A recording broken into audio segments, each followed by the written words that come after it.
اعوذ باللہ من الشیطان الرجیم بسم اللہ الرحمن الرحیم۔ درس نظامی چینل کے سامعین و ناظرین، السلام علیکم ورحمۃ اللہ وبرکاتہ۔ آئیے جانتے ہیں آج کی ہماری اس ویڈیو میں کہ لفظ خیار یہ ہے کیا اور صرفی تحقیق اس کی کیا ہے۔ لفظ خیار یہ باب مفاعلت ان کا مصدر بھی ہے اور جس کی تصریف کچھ اس طرح آتی ہے: خایرہ یخایرو مخایرتن و خیارن، اور کبھی یہ اسم بھی ہوتا ہے۔ الخیارو بمعنی پسندیدگی بھی استعمال کیا جاتا ہے، جیسے انت بالخیاری یعنی جو چاہو پسند کر لو، اور الخیارو ایک سبزی کا نام بھی ہے جسے کھیرا کہا جاتا ہے۔ اور الخیارو یہ لفظ خیرن صیغہ اسم تفضیل کی جمع کے لیے بھی استعمال کیا جاتا ہے۔ اس وقت اس کا معنی ہوتا ہے نیک منتخب لوگ۔ درس نظامی چینل کے سامعین و ناظرین، السلام علیکم ورحمۃ اللہ وبرکاتہ۔ آج کی ہماری ویڈیو بہت سے ایسے احباب کے بارے میں ہے جو الفاظ کی حقیقت کو تو جانتے ہیں لیکن پھر بھی وہ الفاظ کو ویسے ادا نہیں کرتے جیسے وہ پڑھا جاتا ہے، اور اکثر اوقات لفظ کی حقیقت کا انہیں ادراک نہیں ہوتا۔ بہرحال آج ہم نے ارادہ کیا ہے کہ کچھ الغلات مشہورہ جو ہیں ان کی اصلاح کی جائے، جن میں سے آج دو لفظ کا انتخاب کیا گیا ہے۔ نمبر 1 تمنا اور دوسرا تقاضا۔ ویسے بالعموم لوگ ان دو الفاظ کو ایسے استعمال کرتے ہیں جیسے ابھی لکھے گئے، لیکن در حقیقت یہ دو الفاظ کسی اور طریقے سے ادا کیے جاتے ہیں۔ علم صرف کے قانون کے مطابق یہ ایسے استعمال کیے جاتے ہیں: تمنی اور تقاضی، کیونکہ تمنی اصل میں تمنیون تھا اور تقاضی اصل میں تقاضیون تھا۔ پھر قانون نے اسم منقوط کے تحت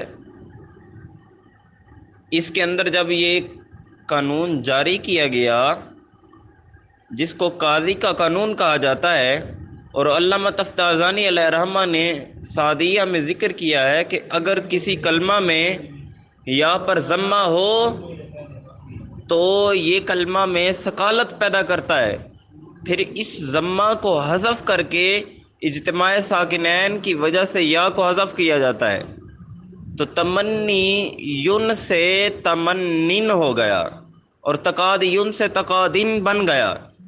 پھر اگر الف اور لام اس پر داخل ہو تو یا واپس آ جاتی ہے، تو التمنی والتقاضی بن جاتا ہے۔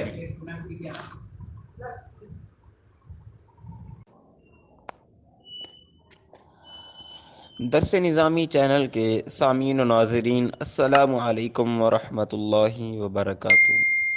آئیے جانتے ہیں آج کی ہماری اس ویڈیو میں کہ لفظ معنی کے بارے میں کتنے اقوال ہیں اور لفظ معنی کی صرفی تحقیق ان اقوال کے مطابق کس طرح کی جائے گی۔ لفظ معنی کے بارے میں 3 اقوال ہیں۔ پہلا قول، اس کو اسم مفعول بروزن معنویٌ مانا جائے۔ دوسرا قول یہ ہے کہ اس کو اسم ظرف بروزن معنیٌ مانا جائے۔ تیسرا قول یہ ہے کہ اس کو مصدر میمی بروزن معنیٌ مانا جائے۔ معنی یہ اسم مکسور ہے اور الف لام ہونے کی صورت میں تو اس کا اسم مکسور ہونا ظاہر ہے، اور اگر اس پر الف لام نہ ہو بلکہ تنوین ہو تو کہا جائے گا کہ یہاں الف مکسورہ جو ہے وہ تقدیری طور پر پایا جا رہا ہے۔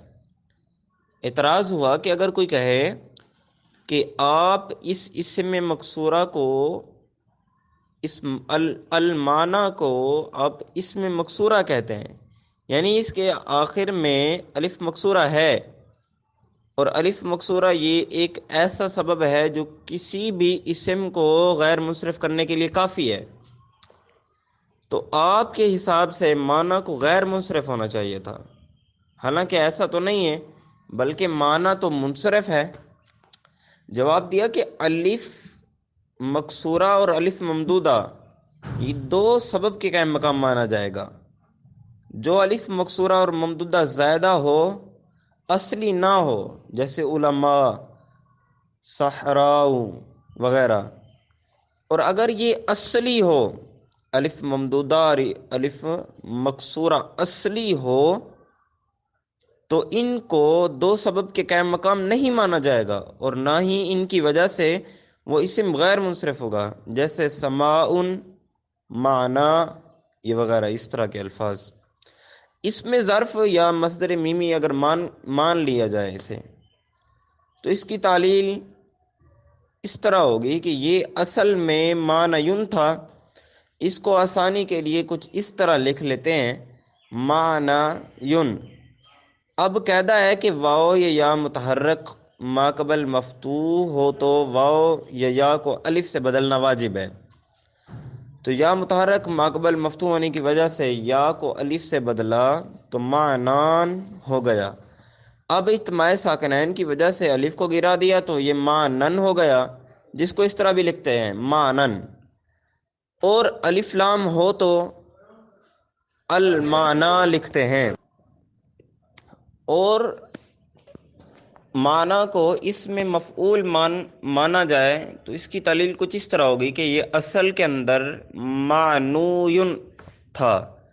قاعدہ یہ ہے کہ ہر وہ واو جو دوسرے حرف سے بدلی ہوئی نہ ہو، اگر کسی غیر ملحق کلمہ میں یا کے ساتھ جمع ہو جائے اور ان میں پہلا حرف واو یا یا ساکن ہو، تو واو کو یا سے بدل کر یا کا یا میں ادغام کرنا واجب ہے۔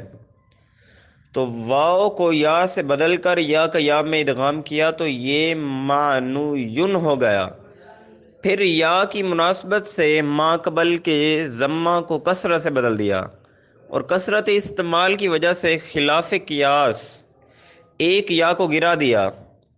خلاف قیاس ہی ما قبل کے کسرہ کو فتح سے بدل دیا تو یہ معنی ہو گیا۔ اور بقیہ تعلیل اسی طرح ہی ہوگی جو اوپر ذکر کی گئی ہے۔